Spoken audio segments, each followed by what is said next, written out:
نحمده ونصلي على رسوله الكريم أما بعد فأعوذ بالله من الشيطان الرجيم بسم الله الرحمن الرحيم وما الحياة الدنيا إلا لهو ولعب صدق الله العظيم وقال النبي صلى الله عليه وسلم كن في الدنيا كأنك غريب أو عابر سبيل أو كما قال عليه الصلاة والسلام۔ عزیز طلباء، آپ حضرات کو محاسن اور رذائل سنائے جا رہے ہیں۔ محاسن کا انسان کے اندر پایا جانا انسان کو کمال تک پہنچاتا ہے، اور رذائل جب تک طبیعتوں سے نہیں نکلتے ہیں انسان کمال کے درجے کو ہرگز نہیں پا سکتا ہے۔ محاسن میں سے ایک زہد ہے، دنیا کو ترک کر کر اللہ کی طرف متوجہ ہونا، غیر اللہ کو چھوڑ کر اللہ کی طرف متوجہ ہونا، یہ زہد کہلاتا ہے۔ علماء کرام نے زہد کی تعریف کی ہے۔ ابو سلیمان دارانی رحمۃ اللہ علیہ فرماتے ہیں زہد یہ ہے کہ بندہ ہر اس چیز کو ترک کر دے جو اسے اللہ رب العزت سے دور کر دے۔ دنیا کی جتنی چیزیں بھی اللہ کے درمیان بندے کے لیے اللہ تک پہنچنے کے لیے رکاوٹ بن جاتی ہے، ان ساری چیزوں کا چھوڑ دینا انسان کے لیے ضروری ہے تاکہ آدمی اللہ تک پہنچ سکے، اللہ سے اس کا تعلق جڑ سکے۔ کسی انسان کے سینے میں اللہ رب العزت نے دو دل نہیں بنائے ہیں، ایک دل ہے، ایک ہی کی محبت ہوگی، یا تو اللہ کی محبت ہوگی یا تو دنیا کی محبت ہوگی۔ جب تک آدمی دنیا کی محبت کو دل سے نہیں نکالے گا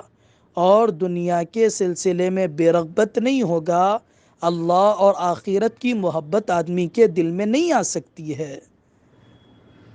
اسی لیے آدمی کو اللہ کی طرف متوجہ ہونے کے لیے اپنے دل سے غیر اللہ کی محبتوں کو نکالنا پڑے گا، دنیا سے بے رغبت ہونا پڑے گا، دنیاوی چیزوں کو چھوڑنا پڑے گا اگر آدمی یہ چاہتا ہے کہ وہ اللہ سے جڑ جائے۔ دنیا کی جتنی چیزیں ہیں اور دنیا کی جتنی زیب و زینت ہے، دنیا کی جتنے عیش و عشرت کے سامان ہیں، وہ سارے کے سارے عارضی ہے، دائمی نہیں ہے، سجائے گئے ہیں، حقیقی سجاوٹ نہیں ہے، نکھارے گئے ہیں، حقیقی نکھار نہیں ہے۔ حقیقی سجاوٹ تو آخرت کی زندگی کا ہے،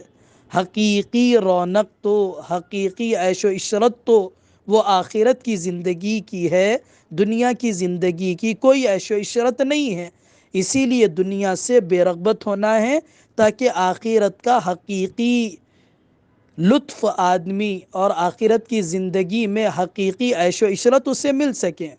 حضرت آقا صلی اللہ علیہ وسلم نے فرمایا کہ دنیا کی زندگی میں ایک مسافر کی طرح رہو، کن فی الدنیا کأنک غریب او عابر سبیل۔ زیادہ آدمی کو دنیا کی زندگی میں لگنے کی ضرورت نہیں ہے، بلکہ ضروریات تک جتنی ضرورتیں ہیں وہ پوری کر لے۔ ضرورتوں کے پورا ہو جانے کے بعد آدمی کو آخرت کی طرف متوجہ ہونا ہے، خواہشات میں ہرگز نہیں پڑنا ہے۔ ترک دنیا کا ہرگز یہ مطلب نہیں ہے کہ ضروریات کو چھوڑ دیا جائے، معاشرت کو متاثر کر دیا جائے، معاملات کے سلسلے میں آدمی دلچسپی نہ لے، حق ادا کرنے والدین، بیوی، رشتہ داروں کا اور جو آدمی کے ماتحت رہتے ہیں ان کے حق ادا کرنے کے سلسلے میں آدمی غافل نہ ہو، بلکہ ان کے حقوق بھی ادا کیے جائیں، اور جو ضروری چیزیں انسان کے اوپر ہے ان کی بھی تکمیل کی جائے۔ اس کے علاوہ ضرورت سے زائد جتنی چیزیں ہوتی ہیں انہیں چھوڑ دیا جائے، وہی زہد ہے، وہی زہد ہے۔ ضروریات کو چھوڑنا یہ زہد نہیں ہے، بلکہ ضروریات کی تکمیل کے بعد ضرورت اسے کہا جاتا ہے جس کے بغیر آدمی کو ضرور ہو، ان کے علاوہ جتنی چیزیں ہیں ان کو چھوڑ دینا یہ زہد کہلاتا ہے۔ حضرت آقا صلی اللہ علیہ وسلم سے ایک صحابی رسول نے پوچھا کہ مجھے کوئی ایسا عمل بتا دیجیے جس کے کرنے کے بعد لوگ بھی مجھ سے محبت کرے اور اللہ بھی مجھ سے محبت کرے۔ آپ صلی اللہ علیہ وسلم نے فرمایا کہ تم زہد اختیار کرو، زہد اختیار کرنے کے نتیجے میں اللہ بھی تم سے محبت کریں گے، اور جو لوگوں کے پاس چیزیں ہیں ان کو تم ترک کر دو، جس کے نتیجے میں لوگ بھی تم سے محبت کریں گے۔ حضرت معاذ بن جبل رضی اللہ عنہ کو آقا صلی اللہ علیہ وسلم نے جب یمن کی طرف روانہ کیا، کئی ایک نصیحتوں میں سے ایک نصیحت آپ نے یہ بھی کی کہ اے معاذ، وہاں پر جا کر عیش و عشرت کی زندگی نہ گزارنا، کیونکہ اللہ کے جو خاص بندے ہوتے ہیں وہ عیش و عشرت کی زندگی کو پسند نہیں کرتے ہیں، یعنی ان کی زندگیاں عیش و عشرت کو پسند نہیں کرتی ہے، وہ تو سادہ زندگیاں گزار کر دنیا سے چلے جاتے ہیں۔ حضرت ابو ہریرہ رضی اللہ عنہ سے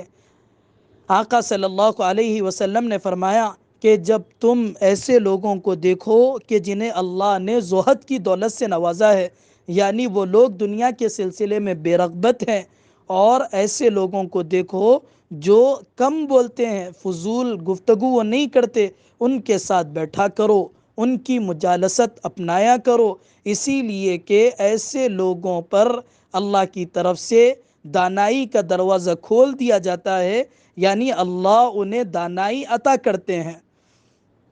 ابن عمر رضی اللہ عنہ نے ایک مرتبہ ایک آدمی کو دیکھا کہ وہ اعلان کر رہا تھا، این الزاہدون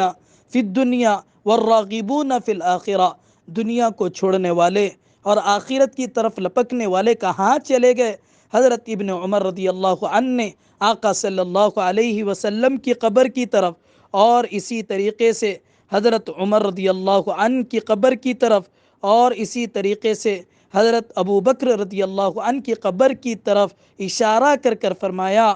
عن ہؤلاء تسألو، کیا ان کے بارے میں تم پوچھ رہے ہو؟ یعنی یہ وہ لوگ ہیں جو دنیا میں زہد اختیار کر کر دنیا سے چلے گئے۔ عبداللہ داری رحمۃ اللہ علیہ فرماتے ہیں، زہد کی خاصیت یہ ہے کہ وہ دل اور بدن کو راحت پہنچاتا ہے۔ زہد کی خاصیت یہ ہے کہ وہ دل اور بدن کو راحت پہنچاتا ہے۔ حضرت عبداللہ بن مسعود رضی اللہ عنہ کی روایت ہے کہ آقا صلی اللہ علیہ وسلم نے قرآن کریم کی آیت فَمَن يُرِدِ اللَّهُ أَن يَهْدِيَهُ يَشْرَحْ صَدْرَهُ لِلْإِسْلَامِ کی تشریح میں آپ صلی اللہ علیہ وسلم نے فرمایا کہ نور جب سینے میں آتا ہے تو سینہ اس کی وجہ سے کھل جاتا ہے۔ آقا نے فرمایا کہ جب نور سینے میں آتا ہے تو سینہ اس کی وجہ سے کھل جاتا ہے۔ آقا صلی اللہ علیہ وسلم سے پوچھا گیا کہ سینے کے کھلنے کی اور سینے میں نور کے آنے کی کوئی علامت ہے؟ تو آپ صلی اللہ علیہ وسلم نے فرمایا، ہاں، دنیا جو دھوکہ اور فریب کی جگہ ہے، اس سے طبیعت کو ہٹا لیا جائے اور طبیعت اس سے ہٹ جائے اور اچاٹ ہو جائے، اور آخرت جو ہمیشہ قیام کی جگہ ہے، طبیعت اس کی طرف متوجہ ہو جائے، اور موت آنے سے پہلے اس کی تیاری میں آدمی لگ جائے، یہی اللہ کی طرف سے سینے کا کھل جانا ہے، اللہ کی طرف سے نور کا عطا کر دیا جانا ہے۔ کتنے واقعات ہیں ہمارے اکابر کے، کتنے واقعات ہیں صحابیات کے، صحابہ کے کتنے واقعات ہیں۔ آقا صلی اللہ علیہ وسلم کے جو زہد کو بتاتے ہیں، ان کی زندگیاں زہد زاہدانہ زندگیاں تھی، کوئی دلچسپی نہیں دنیا کی چیزوں میں، کوئی دلچسپی نہیں دنیا کی راحتوں میں، کوئی دلچسپی نہیں خواہشات کی تکمیل میں، بلکہ زہد کے ساتھ وہ لوگ اپنی زندگیوں کو گزار دیا کرتے تھے۔ ابراہیم بن ادم رحمۃ اللہ علیہ زہد کے بارے میں فرماتے ہیں کہ زہد کی 3 قسمیں ہیں، ایک زہد تو فرض ہے، اور ایک زہد نفل ہے، اور ایک زہد اس کے کم درجے کا ہے۔ فرض تو یہ ہے کہ بندہ اپنے آپ کو حرام چیزوں سے بچائے، نفل یہ ہے کہ بندہ اپنے آپ کو حلال چیزوں سے بچائے، احتیاط۔ تیسرے درجے کا زہد یہ ہے کہ بندہ شبہات والی چیزوں سے بھی اپنے آپ کو بچائے رکھے۔ ابراہیم بن ادم رحمۃ اللہ علیہ فرماتے ہیں کہ زہد سے متعلق آدمی بھی 3 طرح کے ہیں۔ ایک آدمی وہ ہے جو صرف اللہ کے لیے اپنے اعمال کو کرتا ہو، نہ اسے جنت کا شوق ہو، نہ وہ جنت الفردوس کی تمنا رکھتا ہو، نہ وہ حوروں کے سلسلے میں عبادت کر رہا ہو، خالص اللہ کے لیے عبادت کرتا ہو، تو یہ زاہدوں میں سب سے اعلیٰ درجے کا زاہد ہے۔ دوسرے نمبر پر وہ آدمی ہے جو جنت اور جنت کی نعمتوں کے شوق میں عبادت کرتا ہو، تو وہ دوسرے درجے کا زاہد ہے۔ تیسرا آدمی وہ ہے جو بعض چیزوں کو دنیا کے چھوڑتا ہے اور بعض چیزوں کو اپناتا ہے، تو اس سلسلے میں اس آدمی کا زہد میں کوئی درجہ نہیں ہے۔ یہ تو ایسا آدمی ہے کہ توبہ بعض گناہوں سے کرتا ہے اور بعض گناہوں سے توبہ نہیں کرتا ہے۔ زہد کے بہت زیادہ فضائل ہے۔ زہد اختیار کرنے والے کے ارادوں کو اللہ رب العزت مضبوط فرما دیتے ہیں، زاہد کے مال و اسباب کی حفاظت فرماتے ہیں۔ یہ فوائد احیاء علوم میں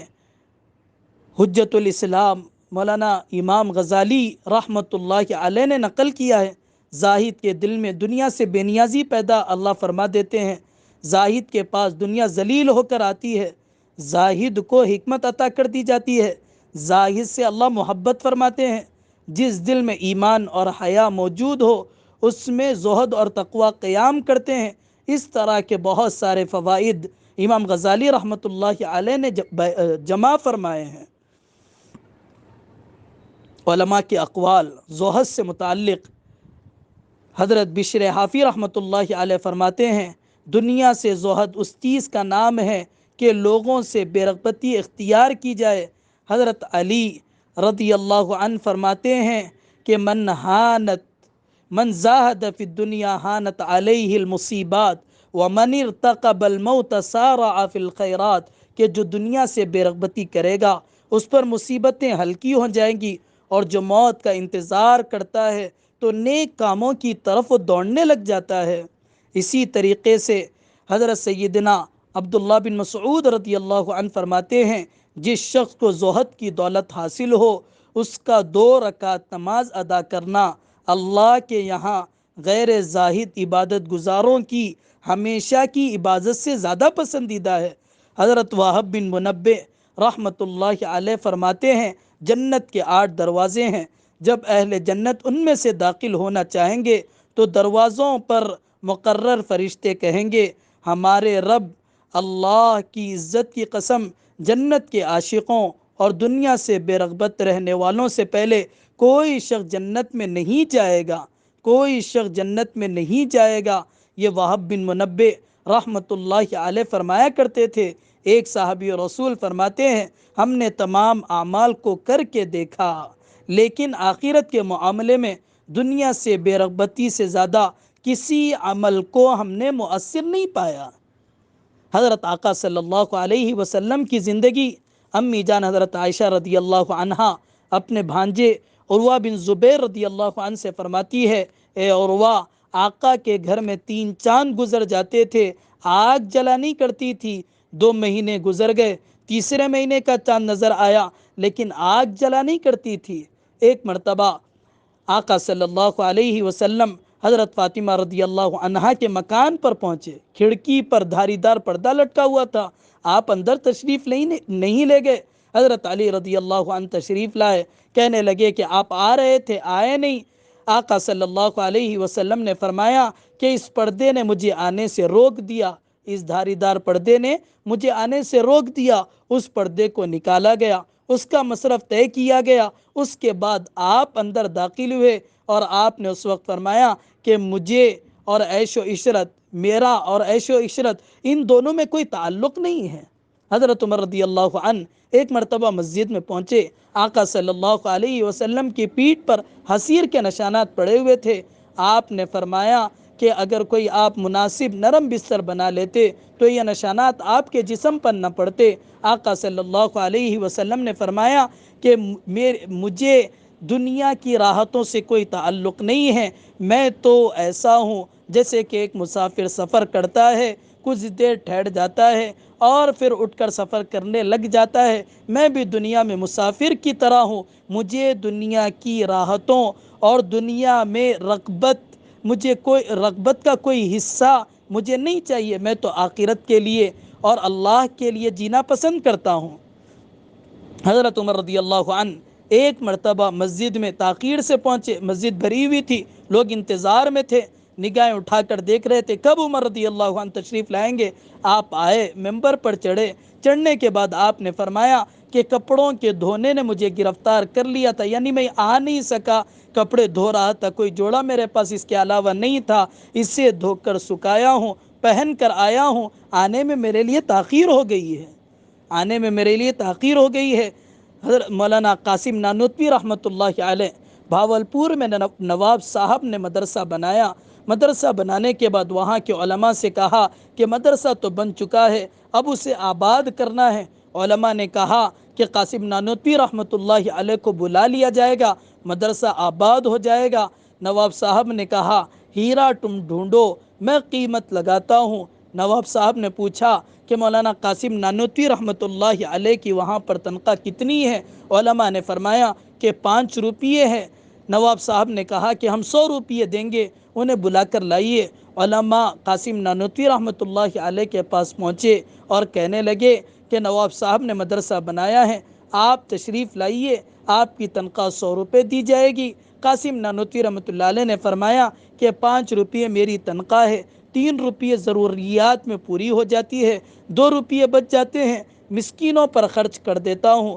غریبوں پر خرچ کر دیتا ہوں۔ 100 روپیے تنخواہ ہوگی، 3 روپیے سے تو ضرورتیں پوری ہوگی، باقی رقم کو ادا کرنے کے لیے مجھے غریبوں اور مسکینوں کو ڈھونڈنا پڑے گا، میرے پاس اتنا وقت نہیں ہے۔ یعنی قاسم نانوتوی رحمۃ اللہ علیہ تنخواہ کے بڑھنے کے باوجود ہمارے اکابر اس قدر زاہدانہ زندگی گزارتے تھے کہ اس طرف قاسم نانوتوی رحمۃ اللہ علیہ ہرگز متوجہ نہیں ہوئے۔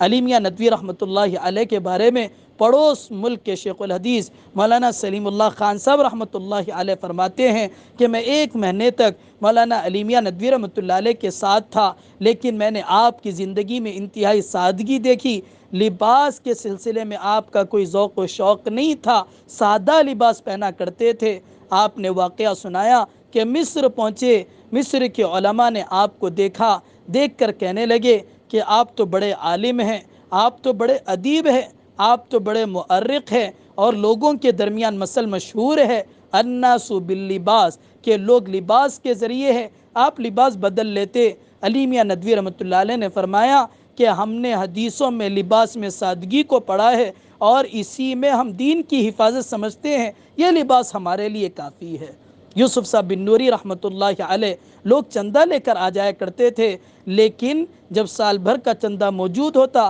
تو آپ انکار کر دیتے لینے سے کہ ہمارے پاس آئندہ سال تک کا خرچ موجود ہے۔